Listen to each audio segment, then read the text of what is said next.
Terima kasih untuk Anda yang masih bergabung bersama dengan kami dan di segmen ini akan review bagaimana jalannya perdagangan jelang libur akhir pekan di mana rally indeks harga saham gabungan masih terus berlanjut dan kami ingatkan kembali Anda masih bisa berpartisipasi di WhatsApp interaktif kami seperti yang tertera di layar televisi Anda nantinya.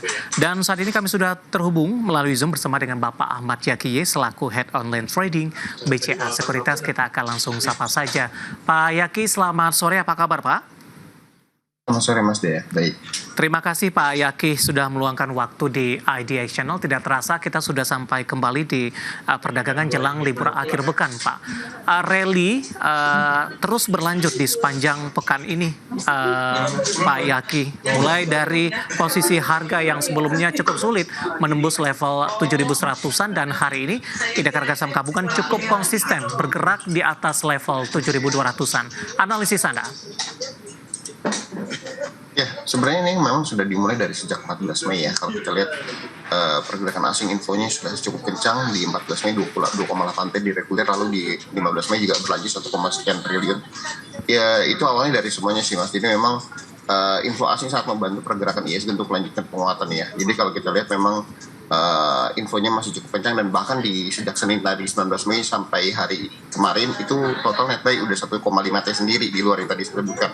Jadi memang info asing sangat membantu ISG sih untuk melanjutkan penguatan, walaupun memang kita tahu bahwa jargon sell in May and go away itu masih ada, cuman dengan masuknya info asing ini ngebantu untuk optimisme investor lokal juga sih. Baik, jadi mungkin yang men-trigger pergerakan ISG minggu ini. Oke, baik Pak Yaki, apa yang menjadi penyebab atau mungkin juga indikator mungkin asing gencar kembali masuk ke pasar domestik setelah melakukan net sell di beberapa waktu sebelumnya? Ya, kalau kita lihat kan memang kalau kita agak flashback ke belakang ya, ada beberapa report yang memang agak keluarnya ke publik itu agak telat ya, seperti waktu itu pembicaraan US dengan China mulai melunak, kebijakan tarif mulai melunak. Di satu sisi juga ada JP Morgan yang mulai menaikkan rating dari negara-negara emerging market, berarti kan itu termasuk Indonesia dari underweight dari network ke overweight. Jadi ini menarik sih. Jadi kenapa itu menjadi pilihan lain ya, karena memang juga selain itu juga ada US yang di downgrade rating utangnya dan ini juga sih, jadi otomatis fund flow-nya juga akan bergerak dari US ke negara-negara lain, mungkin termasuk di emerging market karena JP Morgan juga upgrade. Dan salah satunya yang dapat banyak sih Indonesia sih aku lihat sih. Baik, yang dapat banyak ya salah satunya. Baik, sentimen pemangkasan suku bunga memberikan dampak juga tidak Pak Yaki? Itu tambahan ya, karena kalau kita lihat pergerakannya kan sudah sejak 14 Mei tadi pergerakan info asing kencangnya ya. Makanya kita lihat kalau di 15 Mei itu kalau kita lihat pergerakannya itu satu hari bisa naik 2% dan yang hari kedua itu naik yang hampir 1%. Jadi memang tambahan penurunan suku bunga membuat investor di lokalnya sendiri jadi lebih optimis sih bahwa semua kondisi ekonomi mungkin baik-baik saja, karena kalau kita lihat sebenarnya penurunan suku bunga nggak cukup bagus ya dengan kondisi ekonomi kita saat ini, karena kalau kita lihat penurunan suku bunga sebelumnya kan itu kan dari Bank Sentral Australia dan Bank Sentral Cina PBOC dan kalau kita lihat juga ekonomi kita ya beda ya dibandingkan dengan kedua negara ini. Jadi memang kebijakan penurunan suku bunga menurut saya sih agak lebih tricky ya, dalam artian mungkin menjaga nilai tukar rupiah, tapi juga kalau memperhatikan roda ekonomi juga berbeda. Jadi saya malah lebih khawatir sebenarnya, cuman mungkin ini bisa jadi katalis positif untuk short term sih, untuk membantu ISG penguatan lebih lanjut. Terkait dengan pembicaraan asing masuk kembali ke pasar domestik, mereka menyasar kepada saham-saham perbankan big cap terutama Pak Yaki. Data perdagangan Kamis BBRI menjadi net buy asing terbesar jika dibandingkan dengan saham-saham perbankan big cap lainnya. Hari ini BBRI juga menjadi penopang untuk indeks harga saham gabungan meskipun penguatannya lebih ke arah terbatas di jelang penutupan sesi kedua hari ini. Analisis dan rekomendasinya untuk BBRI.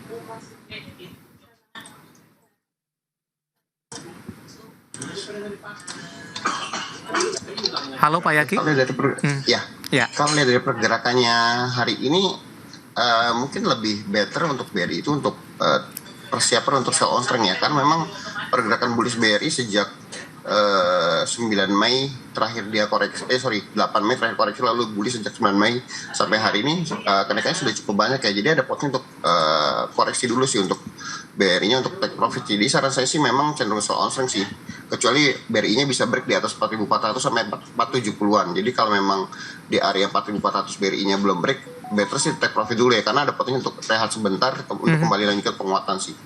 Buyback nanti di level berapa ketika Anda rekomendasikan sell on strength untuk BBRI? Terdekat kalau memang masih kuat BRI bertahan itu di area 4.260 sampai 4.300. Kalau memang koreksinya cukup banyak itu bisa di area 4.150 sampai 4.200. Baik, dari BBRI kita bergeser Pak ke perbankan big cap lainnya, ada BBCA. Hari ini sempat menguat ke 9.775, sempat juga mengalami tekanan, dan di menit-menit terakhir jelang penutupan BBCA kembali bergerak ke zona hijau ke 9675. Kalau kita perhatikan BBCA ini dari level terendah waktu trading halt dan kemudian juga beberapa sentimen negatif lainnya tidak terlalu dalam pelemahannya jika dibandingkan dengan saham-saham perbankan big cap lainnya. Pembalikannya juga sudah cukup signifikan, mencoba untuk mendekati kembali level intraday tertinggi sebelumnya. Analisis dan rekomendasinya untuk BBCA Pak Yaki? Kurang lebih sama, saya masih merekomendasikan BCA. Sebenarnya kalau untuk short long termnya lebih cenderung bullish, cuma untuk short termnya better take profit dulu persiapannya jika gagal break di atas 9.875 sampai 9.900. Cuman memang kalau target untuk mid termnya masih di area 10.000 sampai 10.225 ya untuk BCA. Jadi memang secara term masih bullish, cuman kalau lihat pergerakannya area 9.800 sampai 9.900 kalau gagal itu cenderung profit taking dulu atau koreksi. Untuk buyback-nya bisa terdekatnya di area 9.500 sampai 9.450-an. Baik, dari saham-saham perbankan big cap, saham-saham grup Prayogo Pangestu, Pak Yaki hari ini juga ikut menjadi penopang penguatan indeks harga saham gabungan. Kita ke TPIA terlebih dahulu Pak Yaki, hari ini melesat di atas 10%, sudah di 10.550. Dalam sepekan terakhir penguatannya juga sudah cukup tinggi. Bagaimana Anda melihat posisi TPIA dengan penguatan signifikan hari ini? Apakah juga didukung dari sisi volume tidak Pak untuk TPIA? Kalau lihat dari pergerakan volumenya harusnya ini masih cukup bagus ya, karena memang masih di atas volume average di atas 10 harian dan 15 harian. Cuman memang yang harus diwaspadai adalah di area level di 10.500 sampai 10.625 itu TPI-nya rawan untuk profit taking, dan ini merupakan resisten di sekitar 14 Agustus 2024. Jadi memang kalau gagal break di atas 10.600-an itu better sih take profit dulu. Cuman kalau bisa break di atas 10.600-an ada potensi untuk TPIA lanjut penguatan testing terdekat di 11.000 sampai 11.200-an. Posisi dengan penguatan signifikan hari ini masih direkomendasikan masuk tidak Pak? Atau mungkin di perdagangan Senin ada potensi profit taking dan pelemahan yang terjadi baru bisa dimanfaatkan untuk ambil posisi untuk TPIA? Mungkin kalau baru mau entry dan masih tertarik untuk entry karena memang berita terkait IPO anak usahanya cukup jadi daya tarik tersendiri ya buat TPIA. Jadi memang kalau memang mau memaksa entry buy, better tunggu Senin buy on break di atas 10.625, karena memang kalau gagal break di atas 10.625 kalau untuk koreksi kalau mau entry bawah itu terdekatnya di area 10.050 sampai 10.050 sampai 10.100. Baik, ada dua strategi pemirsa untuk TPIA di tengah kenaikan signifikan. Kalau ingin masuk buy on breakout ketika tembus di 10.625, koreksi terjadi, support yang mungkin bisa diperhatikan untuk masuk di 10.050 hingga ke 10.100, dan lagi-lagi keputusan investasi tetap ada di tangan pemirsa IDX Channel. Pak Yaki, menarik, kita akan jeda terlebih dahulu, nanti kita akan coba lihat saham-saham pilihan apa saja yang Anda rekomendasikan, dan pemirsa kami akan segera kembali sesaat lagi.